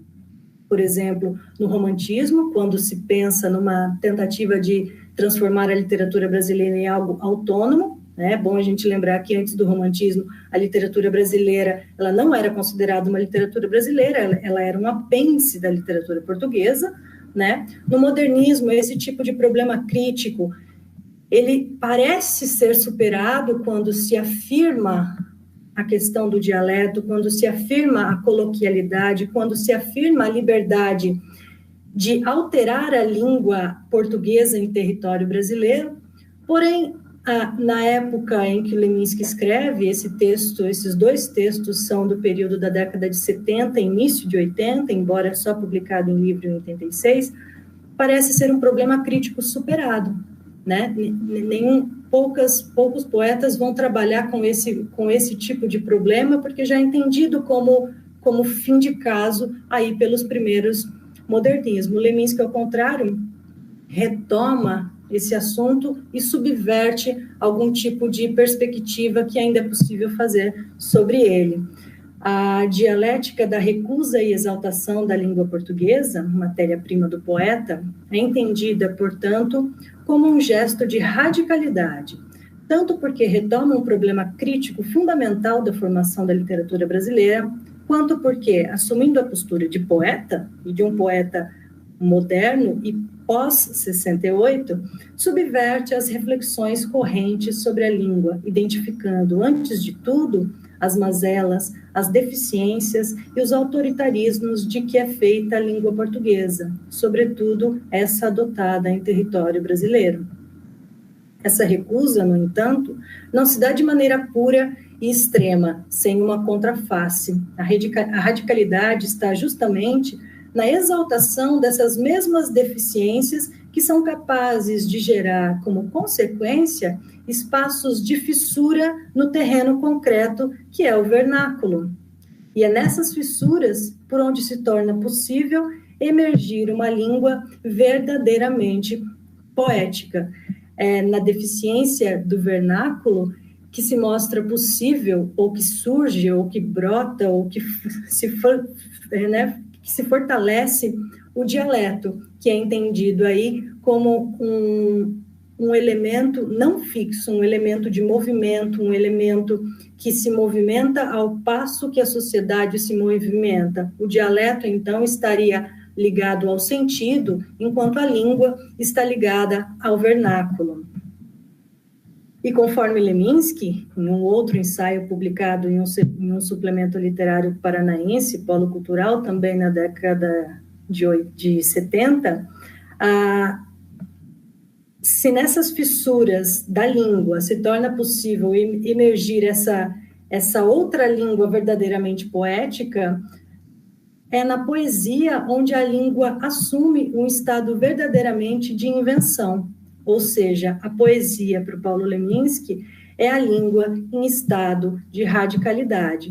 O que me parece, se não comprovar, ou pelo menos fortalecer a minha perspectiva de que há, nestes dois poemas, nestes dois textos, e no trabalho crítico geral de Leminski, um movimento muito claro e muito forte de dialética, da recusa e de exaltação, e que, nesse caso, se dá pela figura ou por essa categoria de crítica dentro da poesia, que é a língua. Muito obrigada.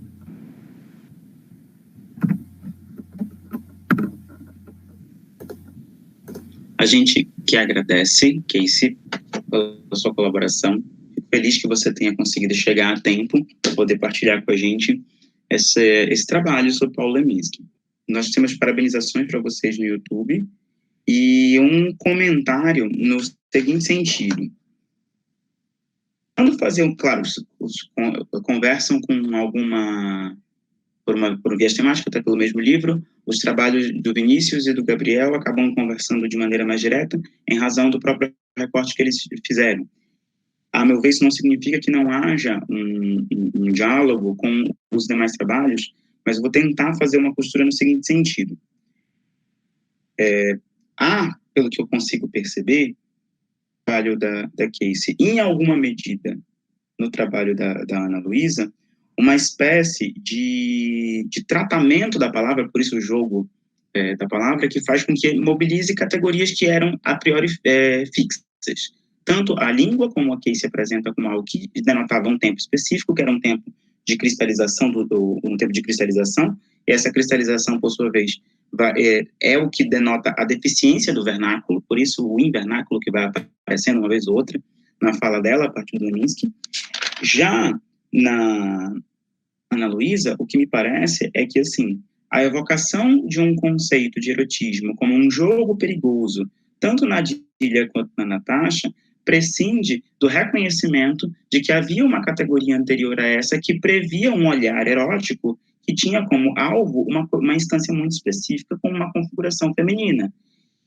Que a gente muda o olhar de agora não mais um autor, mas a Dília e Natasha, se relacionam com a tradição, seja portuguesa, seja quanto uma noção afrodiaspórica, faz com que a gente note o olhar como pensamento. E esse pensamento que opera também no tempo uma transformação, e ao operar nessa transformação faz com que a gente veja um outro tipo de erótico, que é acho que a Ana Luísa falou até que mais me chamou a atenção quando você falou da crise de Eros. Em cima dessas duas coisas, eu gostaria de propor para vocês, até dando a oportunidade de falar um pouco mais dos trabalhos de vocês, colocar em evidência como que essa relação disjuntiva do tempo permite que a língua seja reconfigurada e permite que o Eros seja reconfigurado. Primeiro caso, de vocês duas. Dos meninos, do Gabriel e do Vinícius, que ficam mais latente a noção de tempo que os dois evocam, até pelo signo do contemporâneo e pela presença do presente muito latente em ambos, o que estava me chamando a atenção na fala de vocês, à medida que vocês falavam, era os elementos heterocrônicos, como o Gabriel citou em algum momento, que me fez pensar numa proposta de pancronia, e que talvez o prefixo pan não seja nem o mais adequado, mas assim, enquanto a gente pensa em tempos plurais ou tempos conviventes, a gente começa a entender melhor a categoria do fantasma, ou se a gente fosse pensar por Agamben, mas você estava citando o espectro de Marx. Então, se a gente entende a espectralidade, uma possibilidade de convivência contraditória desses elementos, a gente chega a uma proposta de história que extrapola qualquer tempo estável. Estaria fazendo mesmo que eu não sei dizer até que ponto, se bem que a própria Marília Garcia estudou, é uma poeta das mais eruditas que a gente tem dos tempos mais recentes da década de 90 para cá. Mas a gente também consegue, porque ela também era professora de literatura, trabalhou com editores e tudo mais. Mas é como se a gente estivesse falando de revisões epistemológicas das categorias temporais. Na sua fala, Gabriel, quanto na fala do Vinícius, em que a sequencialidade de uma proposta temporal já não sustenta mais. E a gente já viu isso no Tudo que é Sólido Desmanchando o Ar, do Marshall Bergman, quando fala de São Petersburgo, por exemplo, em que a gente tem mais de uma temporalidade moderna, ou de modernização, e assim vai indo. Então, no início, eu gostaria que vocês falassem dessas desestruturações ou disjunções de categoria fixas que abrem espaço para uma vivacidade. Vocês podem comentar um pouquinho? Claro, modalizando o que eu estou falando para vocês, de acordo com o que vocês apresentaram. Se você quiser começar, que eu estou mais fresca na cabeça. Perfeito, posso falar assim. Bom, quando você fala em disjunções de categorias fixas, eu não sei se no que eu estudo de Paulo Leminski, que são os ensaios críticos, e no pensamento crítico de Paulo Leminski, se isso se configura como de fato, uma disjunção, quer dizer, como um afastamento das categorias fixas. A minha percepção é quase bem oposta às disjunções, porque o que me parece muito uma ideia fixa em Leminski, que embora seja um poeta cronologicamente contemporâneo, é justamente a ideia fixa de uma poesia moderna. Isso como que eu posso explicar melhor?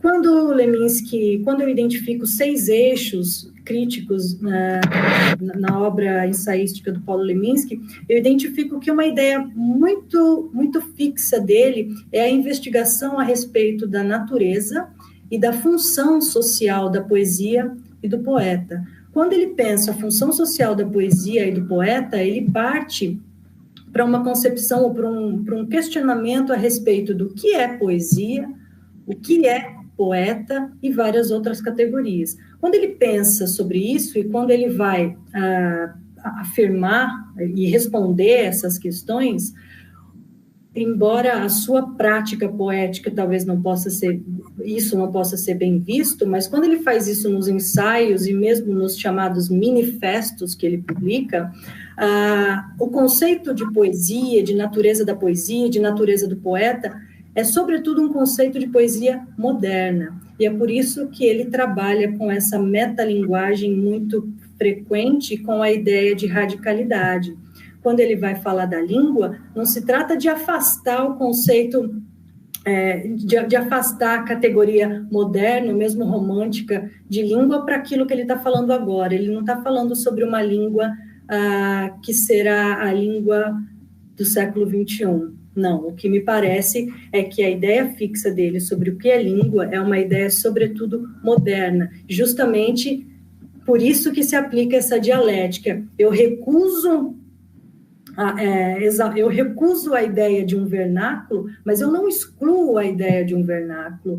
Eu entendo o vernáculo, eu me aprofundo no vernáculo a fim de entender e de manipular ou de trabalhar melhor também com o dialeto. Então, vernáculo e dialeto no Leminski não são coisas separadas, são coisas simultâneas e que devem ser, e que atuam na mesma esfera e que devem ser pensadas também simultaneamente. Eu penso no vernáculo e não excluo o dialeto. E quando eu penso ou opero o dialeto na minha poesia, no caso na poesia do Leminski, eu não excluo o vernáculo. Isso que me parece presente nos ensaios críticos do Leminski. Desculpa, não estamos te ouvindo. Desculpa, ainda bem que você falou. Isso é muito legal no que você estava falando, que à medida que você foi falando, você foi trazendo grandes autores como o Drummond, como o João Guimarães Rosa, que olharam as questões da língua, me ocorreu agora, assim, tentando fazer uma linha, na medida que você foi apresentando o trabalho, e agora com o esclarecimento que você fez agora, do como que, em alguma medida, o Leminski poderia ser, agora é uma pergunta mesmo, né, de como que essa radicalidade que ele coloca de maneira dialética, em que ocorrem esses desvios e, ao mesmo tempo, reapropriações, ele poderia ser utilizado como referência, considerando que ele é um pouquinho mais antigo, para o que a gente entende hoje no Edmilson, o que a gente entende hoje numa Joseli Viana Batista, em que a gente encontra novos trabalhos com língua que radicalizam, estou alargando um pouco a sua noção de radicalização, mas que também parecem dar uma certa continuidade a essa historiografia literária. Como que você pensa assim, o Leminski como uma matriz que pode ser projetada para outros e a partir daí iluminar outras poéticas? Com certeza, eu acho que em relação à poesia de vanguarda, hoje a gente fala em poesia de vanguarda e fica até com medo das pedradas que vão vir para cima da gente. Mas em relação a essa poesia, por exemplo, até 1950, a última vertente coletiva e que se pode chamar de vanguarda, e com a qual o Leminski manteve uma relação muito próxima, o Leminski me parece esse último protótipo, ou talvez o primeiro protótipo do que viria depois. O que acontece é que grande parte dos poetas do século XXI, em que a gente vê alguns traços das soluções poéticas que o Leminski trata, me parece que eles pegam as soluções mais fáceis do Leminski.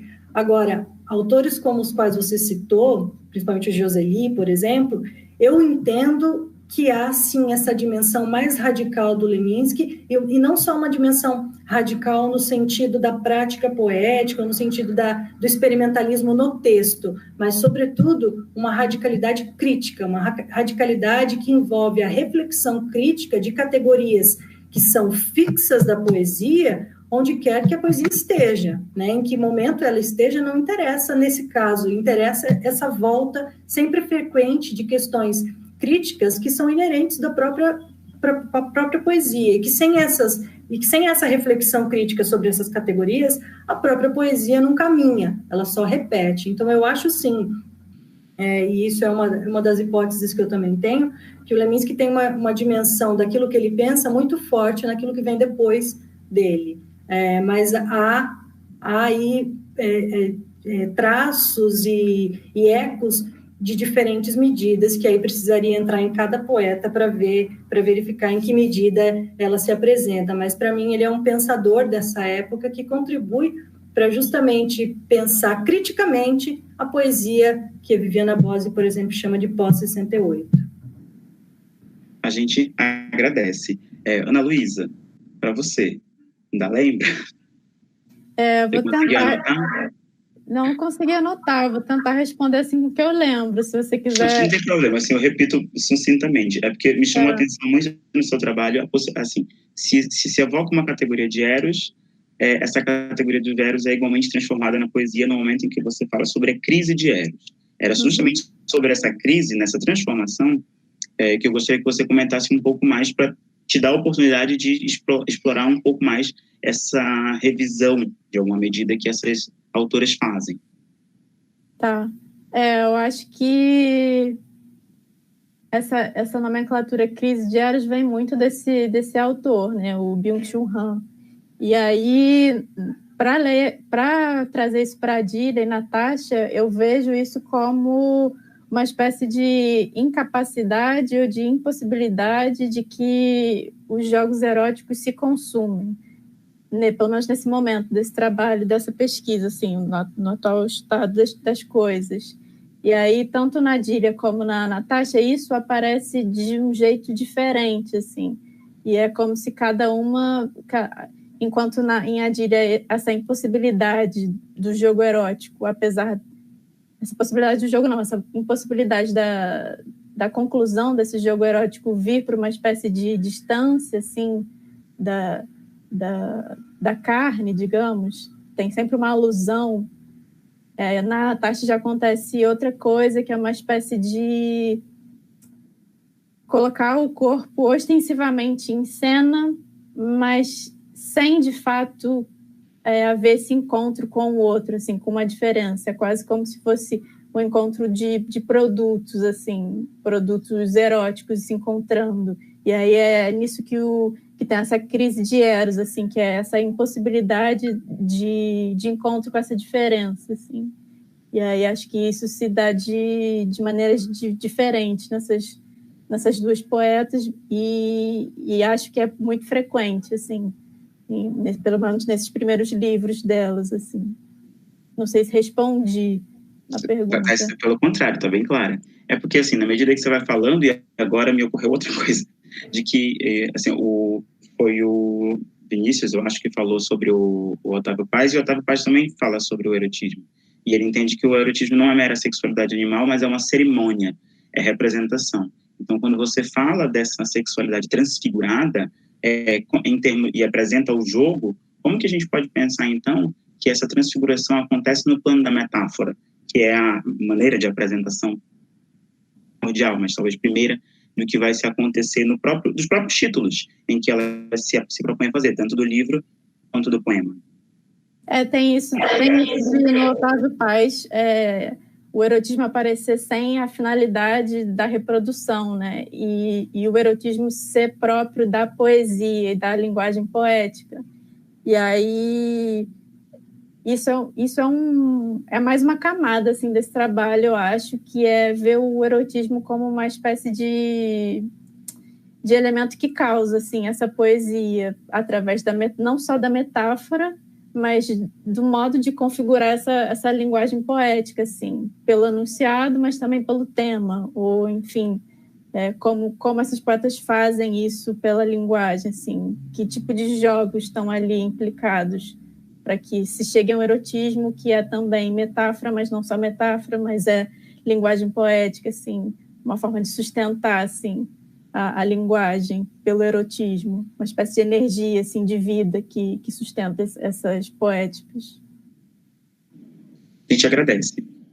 Olha, vocês estão recebendo parabenizações, eu estou recebendo isso por aqui, porque a Rafael Zeca disse que vocês tiveram uma ótima mesa, com ótimas falas, e aí, enfim, um comentário se alonga, e parabenizando a todos pelo evento. Meninos não, Gabriel, perdão, uma mania de professor, Gabriel e Vinícius, vocês podem explorar um pouco mais essas revisões epistemológicas das categorias de tempo que nos levam a pensar a ruína como um presente e, por sua vez, esse presente como uma ilusão, talvez cronológica, de uma linearidade sequencial? Sei lá, queria agradecer, achei todas as apresentações muito legais, né? Eu esqueci de falar que eu estava ansioso para ouvir o Vinícius, porque é um trabalho que também trata desse livro, né? E gostei bastante. Eu acho que a sua pergunta é muito complexa, né? Eu não sei mas acho que tem uma pulsão de tentativa mesmo de fazer uma revisão epistemológica, sobretudo na citação indireta ao Benjamin, né? Como o Vinícius já tinha falado, na verdade o Benjamin está permeando todo esse poema. Essa questão das formas de ver, essa questão das ruínas também, né, da fantasmagoria, como o Vinícius bem notou. Então, acho que tem, sim, uma tentativa de fazer uma espécie de anacronismo em relação ao passado, né? Essa capacidade que o passado tem de nos afetar no presente de uma forma não linear, né? De uma forma fantasmática, no sentido que o passado aparece. Né? E isso está no poema, inclusive a cena final que finaliza o Parque das Ruínas é essa aparição de um fantasma na ponte. Mas também não sei, eu fico pensando que, na verdade, esse efeito de um presente em ruínas é também um efeito social, assim, até pela minha formação, que não é em letras, é em história, fico pensando que não existe autonomia da literatura. Na verdade, o que se coloca é que há, de fato, uma produção de um presente arruinado por uma ideologia e por uma sincronização neoliberal, como eu falei, né? Que isso é uma produção efetiva através de uma rede semântica, né? E aí a ligação com as letras, né? Que produz esse futuro bloqueado e esse presente disperso, expandido. E, bem, assim, não deu para falar isso na minha comunicação, mas esse trabalho se alonga um pouco mais na questão de trazer essa discussão para a América Latina. Sobretudo porque, e o Vinícius também vai saber, porque o Otávio Paz fala disso, apesar de eu não ser um leitor do Otávio Paz, né? Essa questão de uma temporalidade cíclica da América Latina, na qual, desde sempre, ou pelo menos há muito tempo, ficou evidente para várias e várias gerações, né, que a experiência do tempo aqui na América Latina é uma experiência de interrupção, uma experiência no qual o futuro sempre esteve bloqueado. E aí o trabalho da Casey, né, apesar de não falar disso, fala do Leminski, um poeta que é da geração dos anos 70, sobre a ditadura, que é evidente que estava trabalhando com várias temáticas, um léxico apertado, uma atmosfera de sufoco causada, né, ou produzida pela ditadura. E é só isso. Eu acho que, de alguma maneira, também, a gente tem que ter uma noção do quanto essa geração de hoje, a nossa geração, de alguma maneira, está tendo essa experiência novamente, né? O tempo é cíclico 2 vezes na América Latina. Ele volta e volta novamente. A nossa geração está tendo essa experiência da falência do futuro, que acho que é a experiência da geração da ditadura, não só dos poetas, mas dos militantes.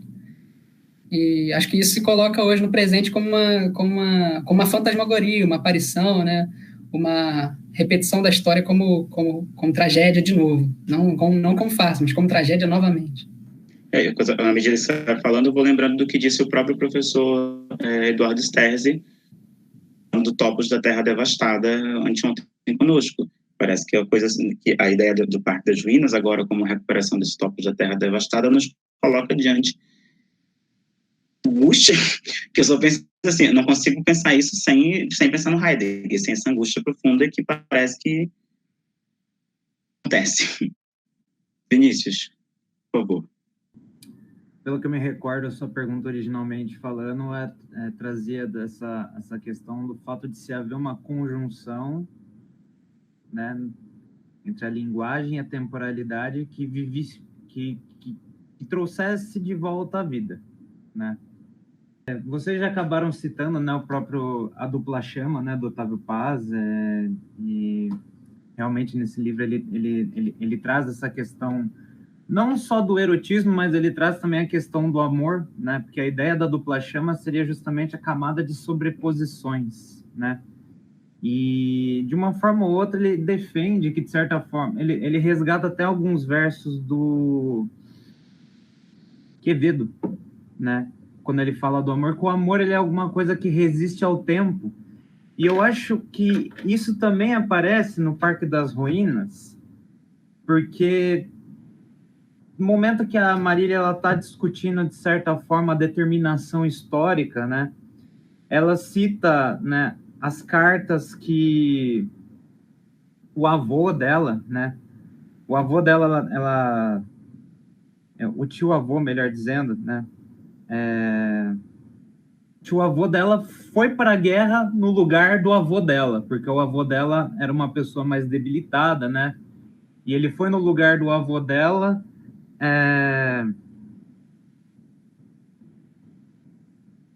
Ela até fala que na página 41, né? Gabriel que está com o livro na mão, ó, bem abaixo. E durante anos achei que se não fosse por esse tio-avô e seu gesto amoroso, eu não existiria. Meu avô teria ido para a guerra e teria morrido antes de conhecer minha avó. Então ela fala, de certa forma, um gesto, né? Algo que pode parecer um mínimo detalhe possibilitou que ela estivesse ali escrevendo aquilo naquele momento. Então, de uma forma indireta, né? Aquilo que ela chamou um gesto de amor perdurou, né? E o Otávio Paz, na dupla chama, ele fala até da persistência, né? Do amor numa espécie de tecido cósmico, né? Ele cita um verso do Quevedo, né? Pó serás, mas serás pó e namorado, né? como se o amor fosse uma coisa capaz de resistir à morte. Então, pensando em termos de sobreposições e camadas, né, o erotismo se sobreporia ao sexo à medida que o amor se sobreporia ao erotismo, né? Capaz, de certa forma, de suspender e anelar até uma certa eternidade, assim, só que dentro do presente. O Otávio Paz, ele fala tudo isso no interior, como sendo algo que está atuando no interior dessa ideia de presente, né? Então, só queria chamar a atenção, mudando um pouquinho de tópico, queria chamar a atenção para outro aspecto que eu achei interessante também. Outra coisa que a Susan Bookmore fala em relação à ruína e à ausência de ruína, né? Quando ela cita que a Wikipédia mesmo registra, ao longo da história, quase 100 grandes incêndios de grandes bibliotecas, né? E que isso representou, de certa forma, de um ponto de vista político, uma vitória dos impérios locais naquele momento. E, bom, ela aponta também para algo que está se tornando tendência, né, nos museus, que é o fato de estar ocorrendo o trabalho de digitalização de tudo, né? Só que ela fala que, dentre os acervos mundiais, assim, 80% é em língua inglesa. E ela chama atenção para algo que poderia ser uma outra espécie de incêndio, né? Mas um incêndio epistemológico mesmo. O fato de que o apagamento das coisas não se daria pelo fogo, mas pela nossa ausência de atenção a certas coisas.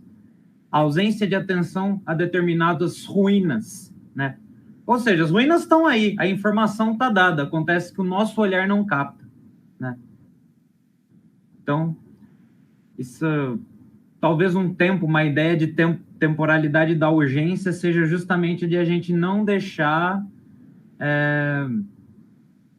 certas coisas caírem no esquecimento ou serem simplesmente obnubiladas. Eu não sei se eu fugi muito do tópico. Assim. Apresentou novas perspectivas. Então, eu agradeço pela presença de todos nesta mesa. É isso, gente. Um bom dia e boa tarde a todos mais. Obrigada. Tchau, tchau. Obrigada, Tchau. bom dia.